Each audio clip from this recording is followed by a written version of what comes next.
You're listening to the Getting Smart podcast. I'm Shawnee Caruthers. Last week, I took a group of real world learning fellows from Kansas City to Longmont High School to learn about innovative best practices. One thing was crystal clear: mentorship really works when it stops being a nice to have and becomes infrastructure. In Longmont, mentors aren't parachuting in for pizzas and platitudes.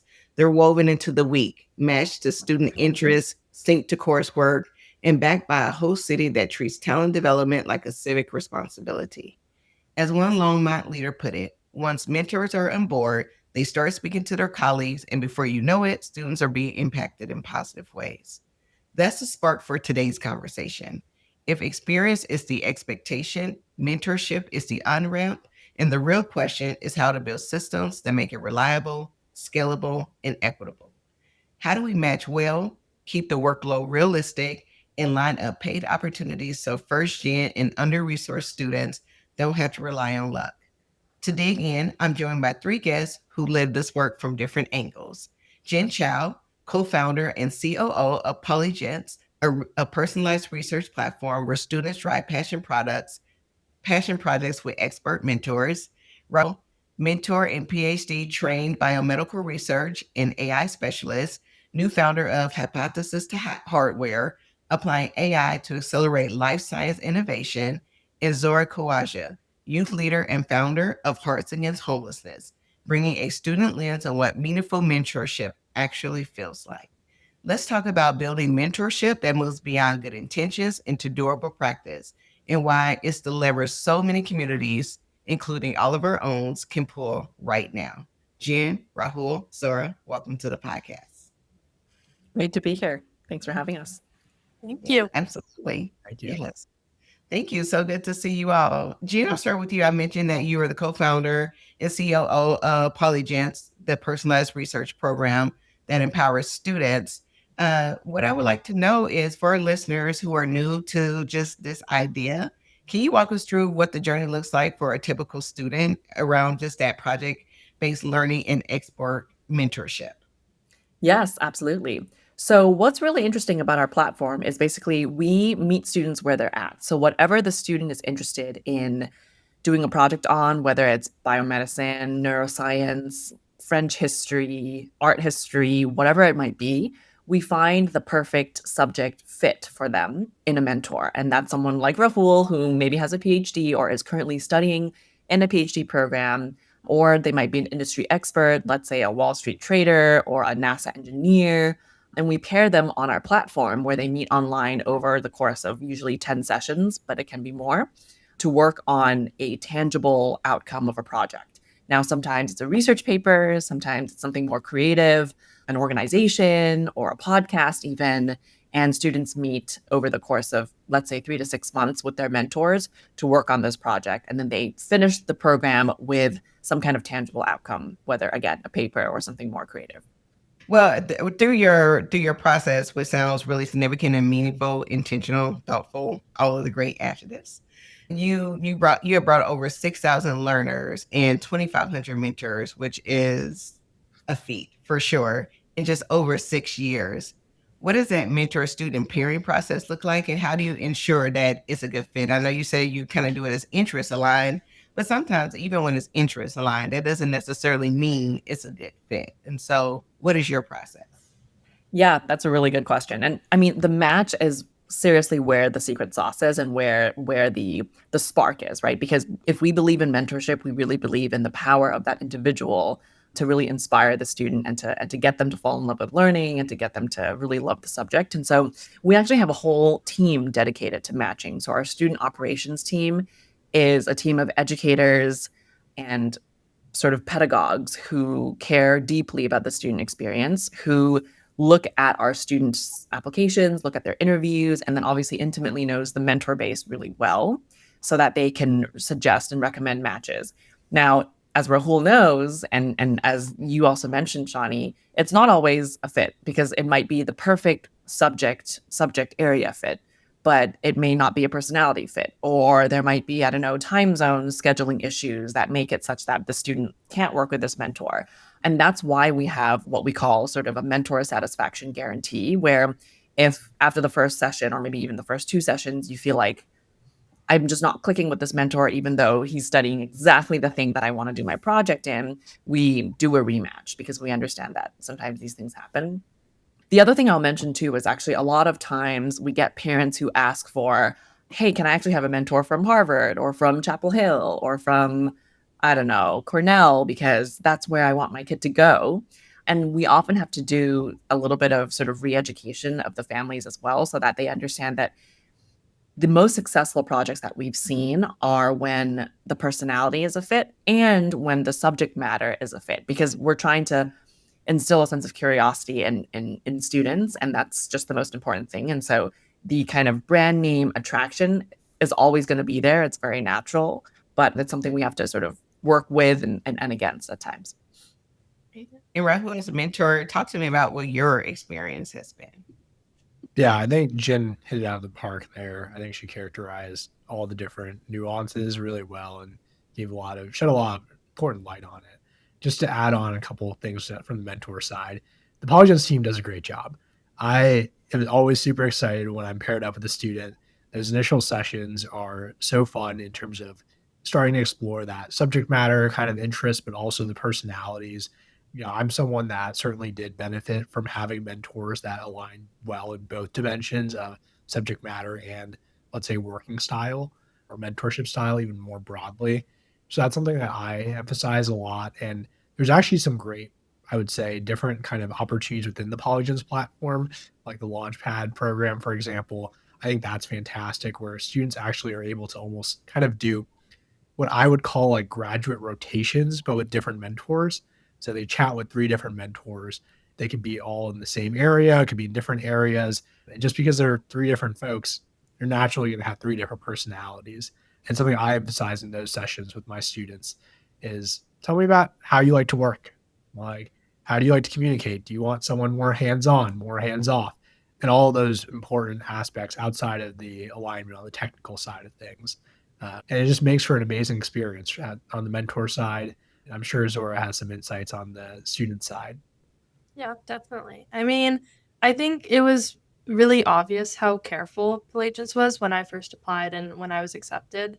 And the process was really just easy for me as a student. I know when I first applied and got in, I was a little bit nervous about who was going to end up being my mentor because I wanted it to go well.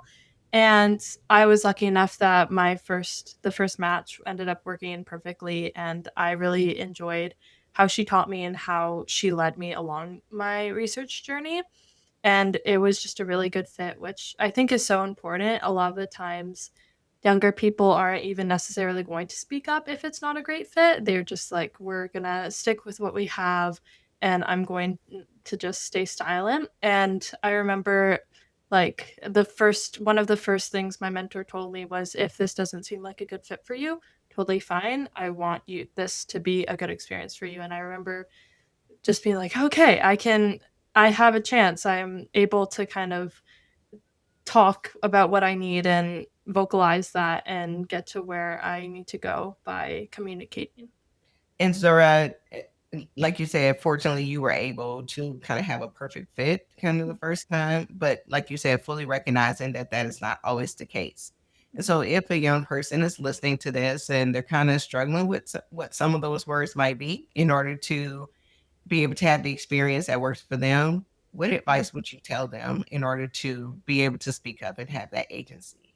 Yeah, I think something that I tell myself a lot when I'm kind of in that position where I know I need to speak up is just that it might seem like a really big deal in that moment, but you have to think about your future and where you want to be going. If you know that where you are or who you're working with is not going to aid you in your journey, even if they're not, like they're trying their best and it's just not a good mesh, you have to be able to think about your future and what is best for you. And I think I've been very lucky with my education system and just growing up. That's been very available to me, that kind of way of thinking and being able to vocalize when something is wrong.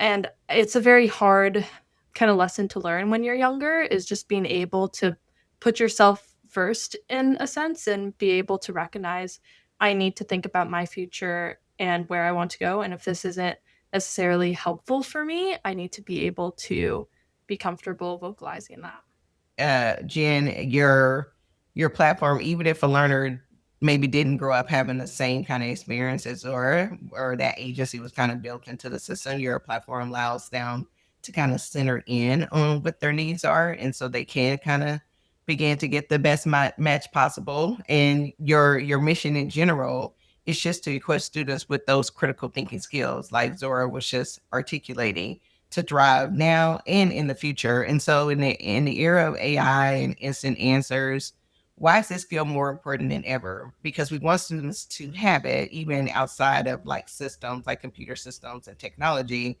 in order to advocate for themselves. But we also recognize that technology is maybe making it a little bit easier or harder, just kind of depending on what side you're on. So with AI, why is the skill more important than ever to build? And then how does Polygence allow them to specifically build it? Yeah, really good question. And I really love the way that Zohra sort of talked about it in terms of students having to learn how to speak up for themselves, but also having to think for themselves and not just accept whatever is being given to them, kind of like school style, right? Like where kids are just being force fed information, set curriculum. There was actually a recent study released by MIT that really showed the effects on the brain of over reliance or just reliance in general on AI. They basically compared students who wrote essays only using AI, only using their own brain, and then using Google search. And they saw that students who were in the AI group showed a lot less neural activity in their brain and also had a harder time remembering what they actually wrote afterwards, which is interesting, sad, and alarming all at the same time. And so I think part of the reason why my co-founder Janos and I started Polygence is to preserve the most human elements of student learning, right? And that is critical thinking and curiosity. So I think those two things are the reason why we started Polygence. And this was even before AI. It was even before COVID. It was in 2019 when we started. And as you said, with this world that we are now in, where AI can really help short circuit, for the lack of a better word, learning in a lot of the learning processes of our students, it's even more important that students learn how to think for themselves because those skills are going to be important no matter how good AI gets, right? Like you're still going to need to learn how to make decisions in social situations. You're still going to need to learn how to make decisions about your own career or interact with, your bosses and stuff like that. And so that skill will never go away and that skill will only get more and more important. And so that's why we've designed the program to be such that students are actually in the driver's seat. So this is not a traditional tutoring kind of relationship. We actually tell our mentors, you are not a tutor, right? You're not a classroom teacher. You are there to guide the student, but the student should be in the driver's seat. And so we actually measure this metric that's called talk time with our mentors, where we tell them how much the mentor has talked in relation to the student. And we actually want the mentors just to speak less because we want the students to be the ones to really drive the process. And that's very different from any other kind of school-based learning experience or sort of run-of-the-mill, AP tutoring or SAT tutoring kind of learning experience. We also tell the mentors that you're there to help guide and scope the project with the student, but in no situation should you be sort of feeding the student a project plan and this is what you're going to do and this is what the question that you're supposed to answer. And this comes as a surprise to many families who are maybe wanting or expecting, I pay tuition. Like, why am I not getting a project? Like, why are you not just giving me a project for me to do? Like, why do I have to also spend time like figuring out the scope of the project? But what we believe is that that time spent and that struggle of figuring out the project and collaborating with a mentor is where the most learning happens and where a lot of the critical thinking skills are developed. Yeah, and even when keeping the student at the center, that doesn't mean that the relationship can't be reciprocal, right? That just because the mentor is talking less, doesn't mean that they're also not getting something super meaningful from this mentorship relationship. And Rahul, you mentioned that I think you said that you had mentors kind of when you were growing up, and now you're kind of paying it forward and being a mentor. So I'm curious from your perspective how you feel like you've been impacted not only by your own mentoring experience as you're growing up, but also as the mentor, because you're obviously helping learners and creating that space for them. But I would assume that you're also getting something super meaningful back. And so how are you being affected by it? Yeah, Shawnee, that's a great question. The quick answer is the students provide way more value to me than I could ever provide to them. I learn more from my students and have such a strong sense of fulfillment every second I spend with them. I hope a fraction of that is enjoyable for them and I'm able to provide some level of insight that's helpful. But no, it's an incredibly reciprocal relationship, as you mentioned. I'd say some of the best mentors I had throughout my career were the ones that actually did not always align perfectly on subject matter. I worked with folks that had PhDs in physics and chemistry, and I was a trained biologist. But those individuals, we happened to be working on, a project or a research goal that, was unifying. But the way that they thought about questions and the project were very different from my own biological kind of orientation and kind of scoping of ideas. That being said, what made it really helpful beyond this common interest on the project was really the soft skills and the personality aspects, where I would describe a lot of these individuals as incredibly patient, kind, generous, thoughtful. And those, I would say, qualities really are much more important than physicists, chemists, biologists labels, I would say. That's similar to how I approach really the projects that Polygence students work on with me, where, as Jen mentioned, the students are in the driver's seat. From session one, I tell them, like, here are the things I geek out about, the topics I've worked on, but tell me, like, what excites you. There's no expectation that you work on something that is something I've spent, a decade on. It's really what's going to excite you, and am I the right person technically to help you with this? If a student wants to work on something of that's beyond the scope, let's say, theoretical geometry, right? Something I know nothing about. We may mesh really well on the personality side, but I'm not the best subject matter expert. But when you have that fit, that's where the magic happens. There's a lot of learning. And then I would say as a mentor, especially when you give the students the support to pursue the questions they're the most passionate about, you actually learn a lot on the subject matter side. My students, I would say like one of my primary areas of expertise is between neuroscience and AI. Very few of my students will pursue a project in that.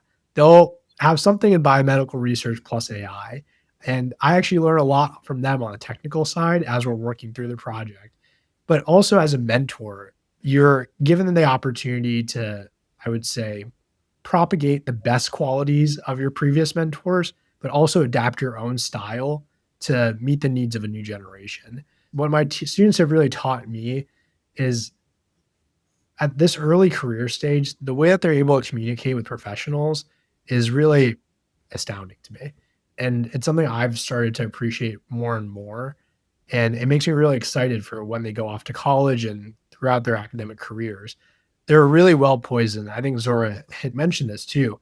Because they're in the driver's seat on their education and their project, probably the best feeling in the world to see like you had like a small, finger on the scale to help move that person in that direction. And Well, I can almost guarantee that your students are probably getting out just as much as you're giving from what you said before. But yeah, I think it's so cool being able to kind of hear about what it's like from the mentor side, because obviously I've only ever really been part of the mentee side of it. But it was really kind of a shock to me when I first started my project, because most of your school curriculum is just kind of you sit in class and your teacher writes stuff on the board and you learn everything you need to know, and then you go home and you practice, and then you have a test, and then that's it. It's very step one, step two, step three. And when I came into Polygence and it was all of a sudden, okay, you're interested in this. Here's some stuff that's related to it. Go research that. Okay, you came back, you've researched it. Here's some ideas. Go and figure it out. And it was very much,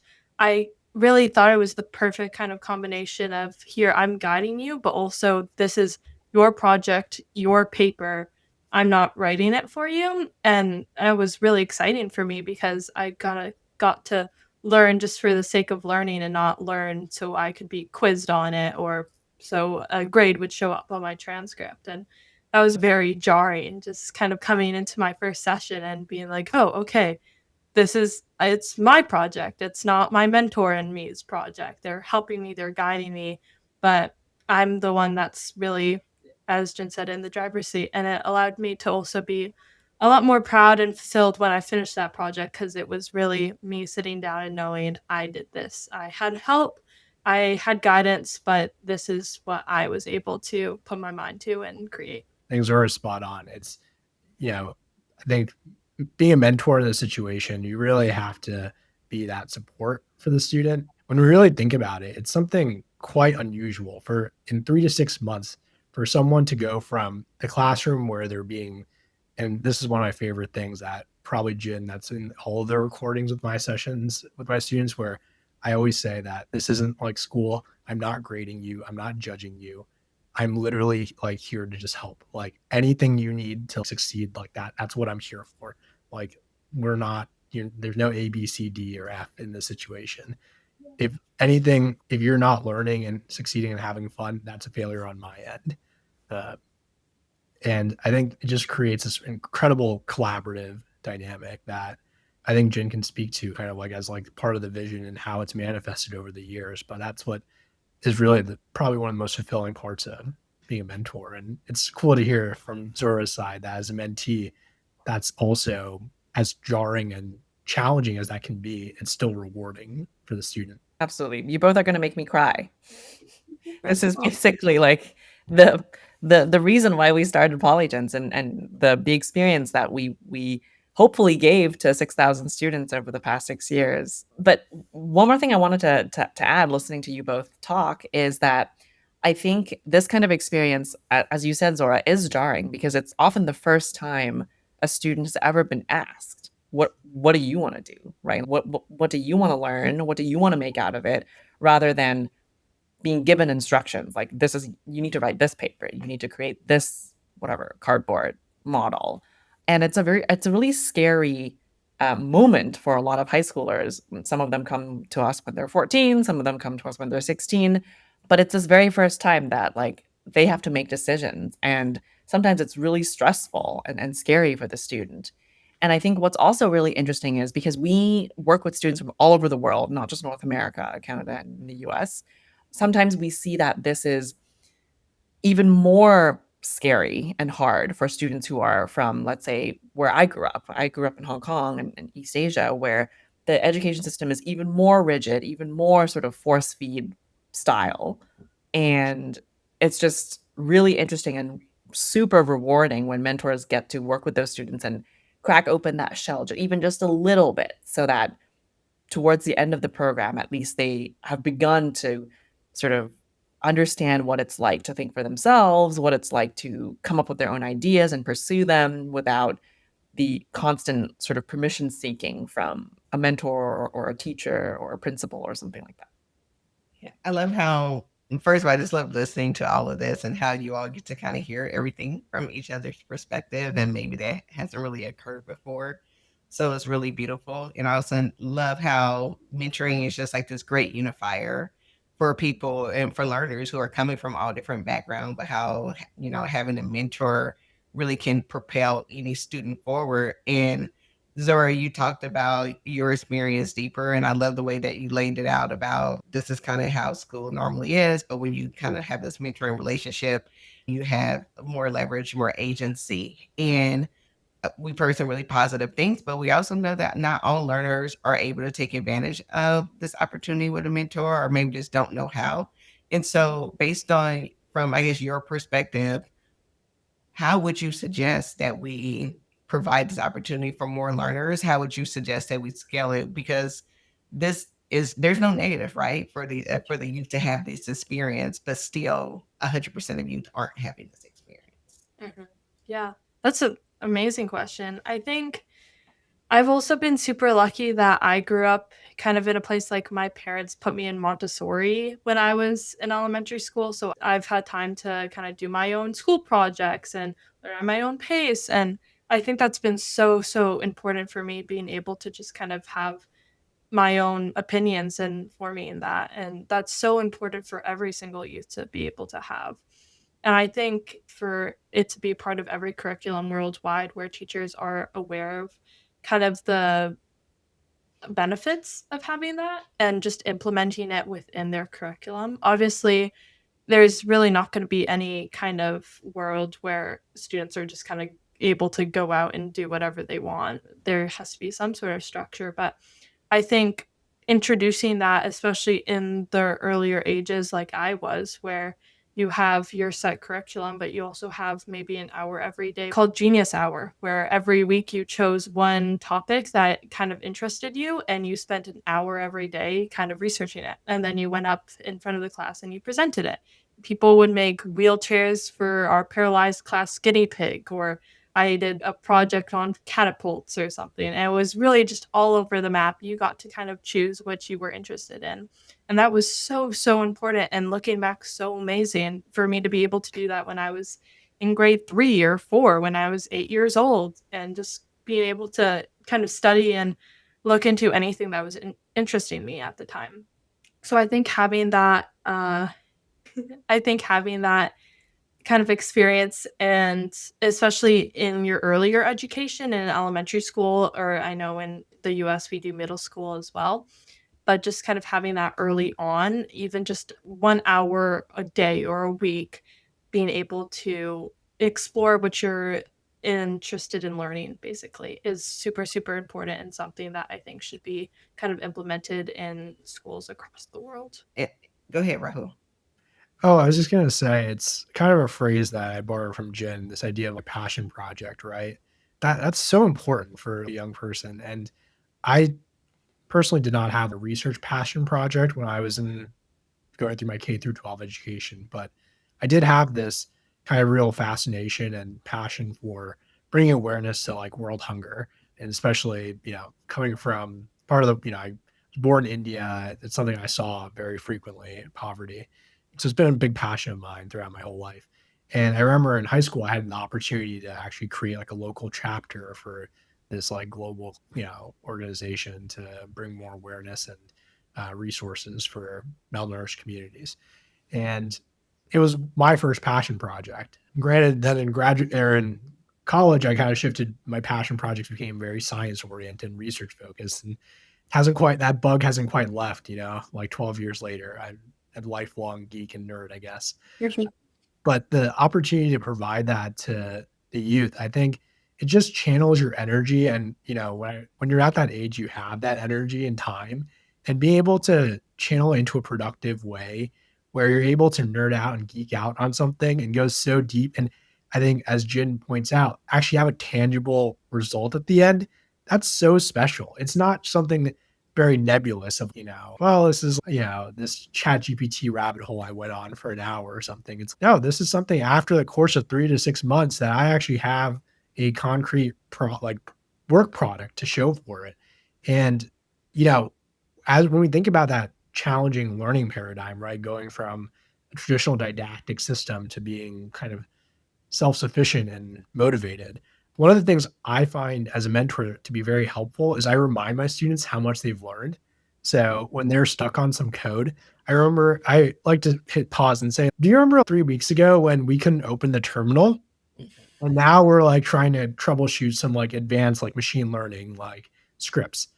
Let's put some perspective into things. Or, like we're upset that we're not able to phrase this one sentence out of 500 in this, paper that we've written perfectly. But do you remember how 2 weeks ago we couldn't even write one sentence accurate? And when you provide that level of perspective to a young person, I think it instills a real, genuine sense of confidence, because they're actually able to benchmark their own progress from going from really a 0 to hero on a subject. And I think we need that for the youth. And obviously I'm old now, so I don't know what the youth need, but it's something that when I was in that age group, that sincere and genuine like confidence in your academic ability and intellectual kind of capacity, it can be quite enabling.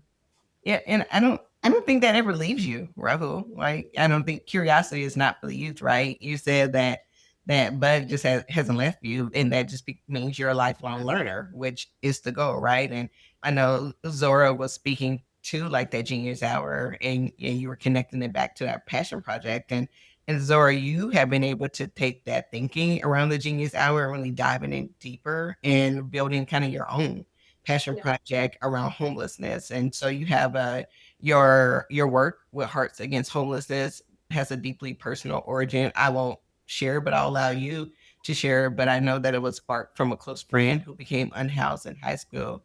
Could you take us back to that moment and just the realization when you decided that you just wanted to do something to help, and how having a mentor and having that voice kind of helped you get there? I was about, I think, 14 when it happened to my friend. She was about 16. And it was kind of in the springtime, cold, wet, rainy in British Columbia. And she was having a difficult time in her home life. She had been kind of struggling for a while, and she kind of made the decision that anywhere was kind of better than where she was living. And she ended up living on the streets of Vancouver. And we have a very prominent kind of problem surrounding homelessness and housing in general in British Columbia, but especially there's some communities in Vancouver where it's just very kind of jarring when you go and see it. And so she was living on the street for about half a month. And the entire time that she was living on the street, I was basically begging her to kind of go to a shelter, talk to her school counselor, really tell anyone aside from her teenage friends who couldn't really do anything. And she was so scared of people knowing about the situation, of kind of being judged and the stigma surrounding homelessness, that it took her almost half a month to go to a shelter and be like, hey, I'm living on the street. I need help. I need support. And it was so just unbelievably sad for me to kind of see someone that I cared about going through that. And one, I wasn't educated on what supports were around to help her. So I really had no idea where she could go. And two, she really didn't want to ask for help. She was scared about how people might react to hearing that she was in that situation. And that's kind of what sparked my desire to just make sure that there weren't any youth that were going to go through that after her. It was really important for me to kind of introduce more awareness and education around homelessness, because there are so many people doing such amazing work with the actual physical support and running shelters and programs like that. But a lot of youth aren't going to ask for it. And that kind of even goes back to when we were talking about mentor pairings and how some youth are just going to kind of sit in the situation they're given and not speak up. And that translates to situations where you don't have a place to live, you're not safe, and you're still not going to express that because we're, it goes back to kind of how we're brought up in our classrooms and just our life in general, and how we're kind of taught as a young person that when you're at that age, you're learning and you're sitting and you're being fed information basically. And it was really important for me to kind of break that down and be like, no, we need more education, we need more awareness, we need these stigmas to kind of break down so that people aren't scared to ask for the help that they need. And I think having experiences that go back to elementary school and even experiences like this with my research has kind of been directly connected to me being able to speak up for what I believe in. And that's been really important for me and how I've grown up, is just being able to explore what I'm interested in and be able to articulate and communicate what I need and what I think the youth around me need. And it's been really kind of amazing being able to, even necessarily when I have friends in situations where they don't feel comfortable talking about it, they can come talk to me and they can be like, I don't feel comfortable saying this to someone.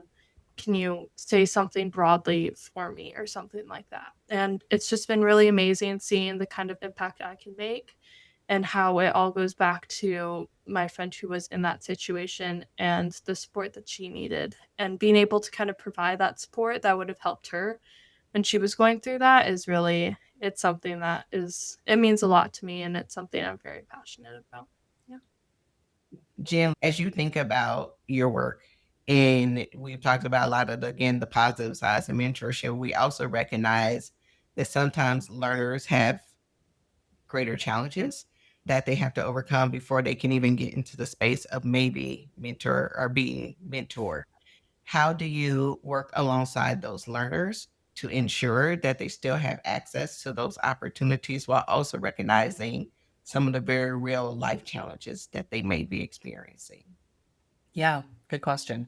I mean, I think the most basic answer to that is the reason why we designed the program to be one-on-one, right? The reason why most of our programs, we do have some programs that are in small groups, but the fact that everything is one-on-one is because we want to make sure that the mentor can work with the student and meet them where they're at, no matter what life challenges they might be going through. We've worked with refugee students before. We've worked with students who are experiencing, you know, very difficult traumatic experiences at home or politically.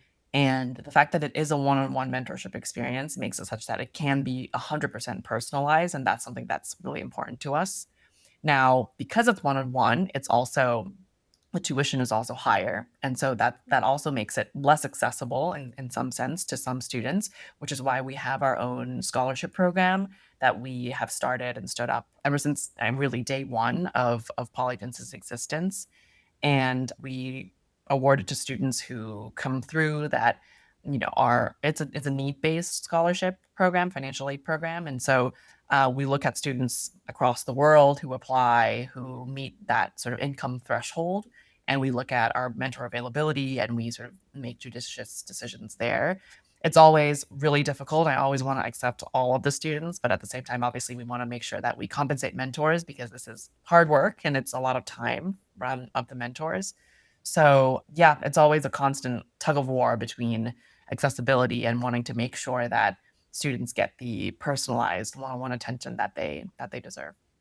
Yeah, just to piggyback off of that, it's true. It's I think one of the things that I've learned as a mentor, and in many ways, it's a reflection of the kind mentorship that I received, especially in some of my formative experiences, where let's say an experiment isn't working or progress isn't made. In the classroom, we don't contextualize why that may be happening. We just say your assignment is late, so here's the grade penalty. I think what really great mentors do is contextualize, and they understand, like, my default reasoning for all my students is you're all brilliant. You're all a lot smarter than me. You're going to do much more important things than me. Why something didn't get done has nothing to do with capability. It's probably something else that happened. And when you create that space and talk about things about, what's on your plate right now that we can kind of talk about and think through and strategize such that we can also achieve this other goal, because it's also important for XYZ outcomes, right?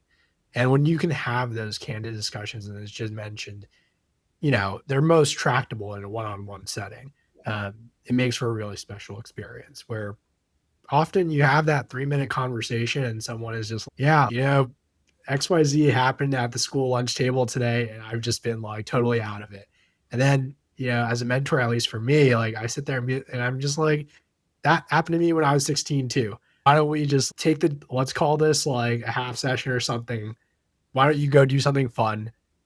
This is not time sensitive for these reasons. Let's return to it when your head is clear, and undeniable, like without a fail, like the student comes back, they're feeling better, the work gets done, and they've also felt a little bit supported and not judged or penalized for in the same way that the traditional classroom setting is prone to. Yeah. I'm curious what Zohra thinks too. Yeah, I think it's so exciting hearing about kind of the inner workings of kind of what's happening on the mentor side, because as a student and a youth, it's so amazing to kind of hear about that happening for young people. Because I think, especially students who typically tend to sign up for Polygence are high achievers, and we care about getting our work done and doing it well and doing it in order and on time, because we don't want to disappoint ourselves. We don't want to disappoint our mentors. We don't want to seem like we're not at the level that we should be. And so I think even with my experience with my mentor, it was very flexible. I think basically every session we did was a half session. It was very tailored to what both of us needed. And when scheduling conflicts came up or something like that happened, it was okay. It was fine and it wasn't a big deal. And I think the example that you gave where it's this is late, this is the grade that you're getting because it's late, and not giving any context as to what was happening at home or in the student's life, it just kind of makes it even harder again to speak up and advocate for yourself, because it's like it didn't matter that I was going through something. I was penalized because of it. And I just need to work harder when that thing is happening or if it happens again. And setting up an environment where students feel not only they're not penalized for it, but they feel supported throughout that. Not only will they have better emotional and mental health, but their work will probably also improve as well.